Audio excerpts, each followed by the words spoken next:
Muchas gracias, compañeros. Bueno, feliz día de la lucha internacional de la clase obrera. Hoy lo que celebramos es eso, la lucha que ha dado la clase obrera a lo largo de su historia. Si bien hoy se conmemora una masacre, nosotros celebramos la lucha que dieron esos compañeros, la lucha que vinieron dando los compañeros a lo largo del planeta y la lucha que han dado los compañeros en la Argentina. Y es importante resaltar que cuando se habla de la lucha de la clase obrera muchas veces se habla de la conquista de las 8 horas, de la conquista del trabajo, la conquista de ciertas condiciones o la posibilidad de votar en algún momento, y poco se resalta que dentro de la lucha de la clase obrera está la conquista del poder político y el diseño de una sociedad a imagen y semejanza de la clase obrera. Estamos hablando de aquellos lugares donde la clase obrera hizo una revolución y transformó la sociedad. Eso también es parte de la lucha y eso es lo fundamental que nosotros celebramos, porque es lo que nosotros queremos hacer. Y eso es una evidencia, no lo pensamos en términos de nostalgia, lo pensamos en términos de evidencia. La clase obrera ha dado muestras de que puede tomar el poder y que puede organizar una sociedad mucho mejor de lo que lo organiza el capitalismo. Y ya que estamos, y ya que en la actualidad se agita el fantasma de la extrema derecha, el fantasma del fascismo en la Argentina y a nivel mundial, también tenemos para decir que fuimos nosotros, fue la propia clase obrera, fuimos los revolucionarios los que terminamos con el fantasma fascista y con el monstruo del nazismo. Efectivamente fuimos nosotros. La Segunda Guerra Mundial la ganan los comunistas. Y en cambio fueron ellos los que crearon esos engendros de derecha. Fueron los radicales los que crearon la Liga Patriótica, los peronistas los que crearon la Alianza Libertadora Nacionalista, Tacuara, la AAA. Somos nosotros los que hemos combatido eso. Así que cuando celebramos la lucha, celebramos todo eso. Todo lo que la clase obrera ha podido hacer, como insumo para todo lo que va a poder hacer. Nosotros en este momento, aquí vivimos una situación dramática, una situación de derrumbe, una situación final. Una inflación del 120%, una pobreza del 46%, una desocupación que está por las nubes, la mitad del trabajo es trabajo en negro. Y aquellos que tienen la posibilidad de tener un salario, la mayoría cobra un salario por debajo de la canasta familiar. Y esto es importante porque a lo que nos están arrastrando es que nosotros consideremos como canasta básica, como cosa normal, cada vez menos elementos de nuestra vida. Es decir, que cada vez nos acostumbremos a que la reproducción de nuestra vida sea algo más sencillo. Si nosotros tomamos en los últimos 30 años, 40 años y pensamos en lo que necesitaba un trabajador para vivir, en lo que consideraba digno, es evidente que hemos retrocedido. Y nosotros no nos acostumbramos, nosotros estas cosas no las naturalizamos y sobre todo nosotros sabemos que estas cosas solo se resuelven cambiando la forma en la que funciona la sociedad. Y dentro de esas cosas está no solamente la caída en términos económicos, sino la caída en términos vitales. La inseguridad, por ejemplo. El año pasado hubo 1.800.000 delitos en todo el país. Esta provincia pasó de representar el 20% de los delitos nacionales al 30% en la actualidad. Es decir, esta provincia es un polvorín. A eso tampoco nos acostumbramos. Ahora nos corre la inflación. Y hay mucha gente que trata de explicar la inflación en términos realmente ridículos.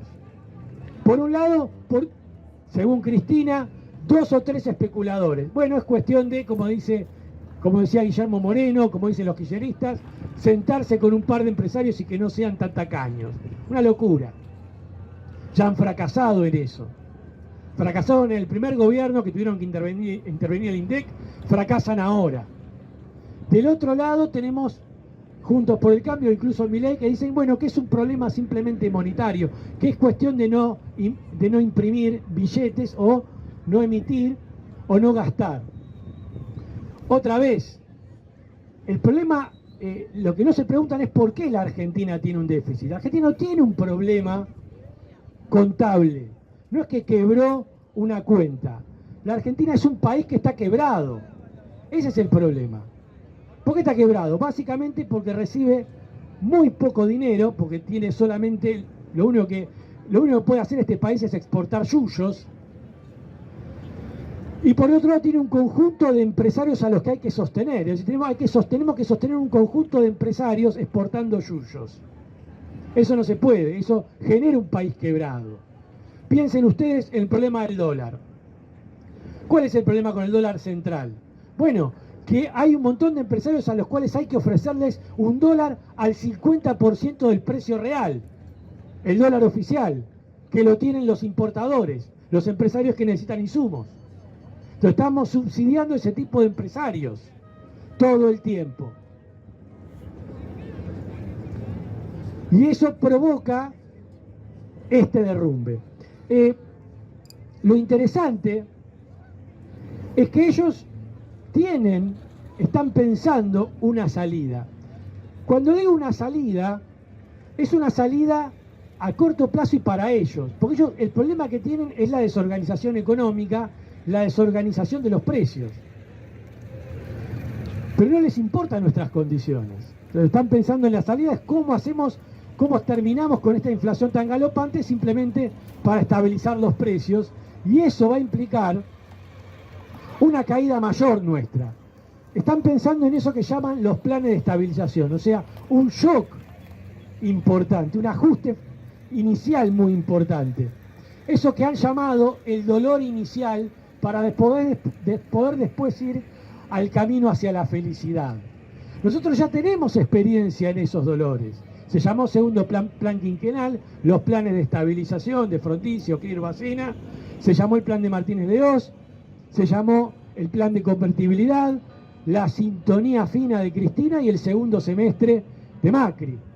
Es decir, ya sabemos que ese dolor es inútil, que es dolor para seguir sufriendo.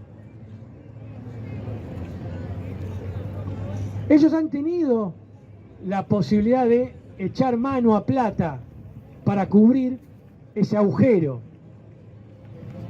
Y en ese echar mano han reventado el país. Se comieron en 20 años toda la renta petrolera, toda la renta agraria, reventaron el ANSES, la plata de los jubilados, la empezó reventando Massa y la termina reventando Massa con este canje, que es básicamente todas las tenencias en dólares que tiene el ANSES, la cambia por pesos. Y el Estado vende esos papelitos por el 25% del valor de que después lo va a terminar pagando, porque si valen $100 lo vende a 25. Es fantástico. Es decir, el ANSES, el Banco Central, las empresas estatales que nacionalizaron, las desguajaron. Es decir, usaron toda la plata que tuvieron para sostenerse. ¿Cuál es el resultado? Este es el resultado. El resultado es que no sabemos si llegamos a agosto, como dijo el Cuervo Larroque, no sabemos si llegamos al viernes. Están al borde de la cornisa. Como digo, todos tienen una solución económica, lo que llamamos el consenso liberal, la política de shock. En eso no hay ninguna discusión. Cuando el jueves Cristina dio a entender de que apoyaba a Massa, porque de hecho ella lo nombró, esta jugada con los bonos la pensó Massa con Cristina, la pensaron juntos con Kicillof en una reunión el fin de semana anterior.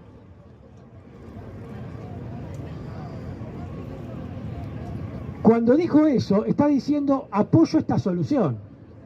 La solución Massa, la solución Scioli, la solución Larreta, Bullrich o Milei. Que a Milei lo pusieron, es muy interesante, a Milei lo pusieron para crear un clima de ajuste para poder después hacer algo menos de lo que dice Milei, que ya es bastante. Unos para eso y los otros para dividir el voto. Recordemos que aquí, en esta provincia, si Milei tiene personería jurídica, es gracias al gobernador Kicillof. Entonces, que no vengan a asustar con eso, que ellos mismos están creando. Pero como decía, ese consenso económico ya está. ¿Cuál es el problema que tienen? El problema que tienen es un problema político, no económico. Porque el problema que tienen es cómo hacer pasar eso, cómo crear una autoridad legítima que lleve adelante eso sin que se le revele la población.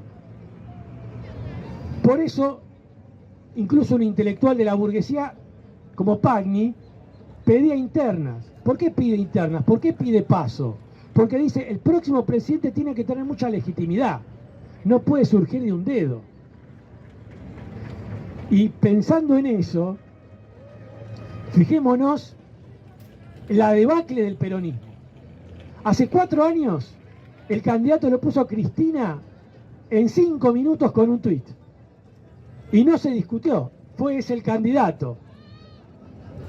Ahora, Cristina no puede abrir la boca, no puede decir quién es el candidato. Estuvo hablando 2 horas y no dijo nada, cuando hace 4 años directamente mandó un tuit. No tienen candidato. Es muy interesante esa implosión del peronismo, porque todos los que se desmarcan del gobierno no quieren ser candidatos, y los candidatos son los que están todos marcados como si estuvieran tatuados, que es Massa y Scioli. Porque efectivamente asistimos a un proceso en el cual todos nosotros y toda la población está harta. Hay mucho descontento y mucha bronca. Bronca que se puede manifestar en términos electorales con la elección del año pasado, bronca que se puede manifestar en el crecimiento de un ridículo y un loco como Milei, que dice locuras, pero que aparece, si uno le baja el volumen, aparece gritando e insultando a todos. Pero que también aparece en la bronca concreta. Por ejemplo, en la bronca de los colectiveros, que rompieron el dique de la burocracia sindical, de la UTA, que rompieron el dique de los intendentes, que rompieron el dique del kirchnerismo y le pegaron una trompada al representante de Cristina. Dicho él mismo, porque él dijo, mi jefa es Cristina, varias veces. Es decir, estamos asistiendo a un proceso en el cual la población, esa bronca, está al borde de expresarla en la calle. Y como digo, el gobierno camina en esa cornisa. Y ese descontento provoca no solo la implosión del peronismo, sino la implosión de Juntos por el Cambio, que venía navegando, parecían aguas tranquilas. Y ambos candidatos se desmarcan del corazón de su propio partido. Larreta se desmarca de Macri y Bullrich se desmarca de toda la tradición del PRO, incluso tratando de ir con Milei. Porque hay un elemento muy interesante para pensar la política, y es que ninguno de los candidatos de la burguesía... Ahí. Tener el cable. Ahí. Decía, ninguno de los candidatos de la burguesía tiene nada para ofrecer. Pero ¿en qué punto? ¿Por qué la gente está tan descontenta? Porque en muy pocos años pasaron todos y todos fracasaron. En 8 años pasó, primero, todo Cambiemos, todos Juntos por el Cambio, que se juntaron todos para gobernar, desde Lilita, que dijo, mi límite es Macri, hasta Patricia Bullrich y todo ese arco. En el 2019 se juntaron todos contra Macri, desde los ladrones como Vudú hasta los que dijeron que los iban a meter presos, como Alberto y Massa, que estuvieron 4 años diciendo que tenían que ir presos. Todos esos estuvieron juntos, todo el arco político posible, incluyendo los aliados de Milei, ahora gobernaron en estos años. Y todos nos llevaron a la debacle más catastrófica. Por lo tanto, es lógico que estén todos, que toda la población esté descontenta con todos, porque en muy corto plazo se decepcionó con todos. Pero hay otra cosa muy importante. Nadie tiene nada para defender. Nadie puede decir, yo hice esto. Todos gobernaron, pero nadie puede hacer campaña diciendo, yo hice esto. Todos tienen que hacer campaña, incluso Larreta que gobierna, diciendo, todos fracasaron, poniéndose en posición Milei. Esto es lo grave. Nadie tiene nada para defender. Y en ese punto es importante, porque Milei dice, son todos casta, y cuando dice todos casta, dice, son todo personal de una clase social que fracasó, y yo me ofrezco como personal nuevo. Nosotros decimos, lo que fracasó no es solamente ese personal, sino el programa que está detrás. Acá fracasó una clase social que gobernó este territorio durante 200 años, una clase social que se enriqueció a costa nuestra, una clase social que no trepidó en matarnos y en torturarnos cuando hizo falta, y cuando hizo falta llamarnos a votar.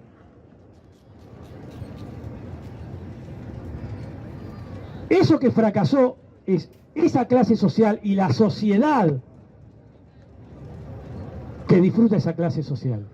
Nosotros decimos, lo que hay que cambiar no es la casta, hay que cambiar la clase que gobierna y el proyecto de sociedad que gobierna. Y en ese sentido nosotros, como cualquier partido político, en este momento tiene que tener un programa de salida, un programa de gobierno. Cualquier partido que se precie de socialista tiene que explicar qué es el socialismo en la Argentina hoy. Nosotros somos un partido político y nosotros somos socialistas. Por lo tanto, tenemos un programa, Argentina 2050. Tenemos una solución para la clase obrera argentina, para la vida en general. Y tenemos un plazo. Hoy mismo podríamos empezar a subir la cuesta, a mejorar lo que tenemos. En 5 o 6 años, convertirnos en el país con mayor nivel de vida de toda Latinoamérica. Y en 30 años, convertirnos en el país, uno de los países con mayor nivel, con mejor nivel de vida a nivel mundial. Así como les digo. Y ese programa tiene 4 ejes: empleo, productividad, centralización, planificación. Empleo. Todo el mundo tiene que entrar a trabajar. Todo el mundo que está en negro, que está desocupado, que tiene planes, que está precarizado, va a tener un empleo en blanco, tiempo completo, con un salario igual a una canasta familiar que vamos a calcular que no es esta, para trabajar en el Estado. Se acabó la desocupación, se acabaron los planes, se acabó el empleo en negro. Pero esa gente va a venir no a calentar una silla y poner un sello, porque eso también se acabó. Se acabó esa burocracia estatal que infla los gastos y crea ineficiencia. Se acabó el Estado bobo que se dedica a financiar empresarios. No, esa gente va a entrar a producir cosas que nosotros necesitemos, a producir cosas que podamos vender afuera, a producir cosas que nos hagan ingresar dólares, a producir cosas que hagan nuestra vida una vida mejor. Un Estado que va a producir. A eso van a venir. Y van a venir a incrementar ese segundo eje, la productividad. Tenemos que lograr una Argentina. Nosotros tenemos un conjunto de empresas que son empresas ineficientes, que no sirven para nada. El peso no vale nada porque el trabajo argentino no vale nada, y no porque el trabajador argentino no valga nada. Porque quien organiza la producción, quien es la responsable de la producción, la burguesía argentina, la Argentina, los empresarios, son una manga de ineficientes. Entonces tenemos que hacer que esas empresas produzcan en cantidad, en calidad, en valor, en competitividad que requiere el país que queremos. Centralización. Para hacer eso necesitamos grandes empresas, no pequeñas empresas. No podemos tener 5 o 6 empresas automotrices, tenemos que tener una.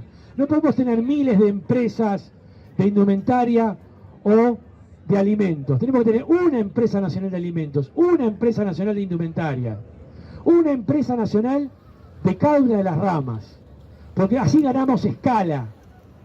Y al ganar escala, ganamos en productividad, ganamos en competitividad. Eso solo lo puede hacer el Estado. Los empresarios no van a decir, bueno, ahora juntémonos. No, eso lo tiene que hacer el Estado. Y obviamente no lo va a hacer un Estado liderado por ninguno de los representantes de la burguesía. ¿Por qué no lo va a hacer la burguesía? Lo tiene que hacer la clase obrera eso. Lo mismo la planificación. Si nosotros vamos a trabajar, si nosotros vamos a consumir, si nosotros vamos a vivir acá, tenemos el derecho de decidir qué queremos producir, dónde lo queremos producir, cómo lo queremos producir, para qué lo queremos producir. Por lo tanto, tenemos el derecho a planificar la economía. Y como decíamos acá en la introducción, para tener una economía integrada, racional. Nosotros tenemos un país que no funciona. La luz no funciona, el gas no funciona, el gasoducto no puede hacer un caño. Los trenes no funcionan. Estamos pensando, Chile tiene cobre. ¿Por qué no tenemos cobre? Y la semana pasada tuvimos la explicación. Podemos sacar el cobre de la cordillera, claro, si debe estar de los dos lados, claro, pero hay que llevarlo hasta el puerto. Y el tren no llegó a Mendoza, el tren que va de Buenos Aires no llega a Mendoza. No solamente el tren, hay un tren ahora que va a San Luis, que tarda más de lo que tardaba hace 40 años. Ese tren no solo tardaba más que hace 40 años, no llegó. No tenemos un sistema nacional de transporte, no tenemos nada. Hay que hacer todo de nuevo y eso solamente lo puede hacer el Estado. ¿Por qué? Porque yo tengo una economía unificada y planificada y centralizada. El costo del transporte después lo recupero con las empresas, con el aumento de la producción de las empresas, con la baja de los costos de las empresas, porque tengo una economía integrada. Ahora, yo le doy a un empresario el tren, no va a poner un peso, porque si no ve el retorno. Esta es la idea. Como dije, empleo, productividad, centralización, planificación.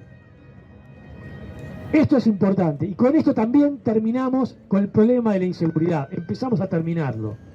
¿Por qué? Porque el problema de la inseguridad no pasa ni por la mano dura ni por la mano blanda, pasa por la disciplina.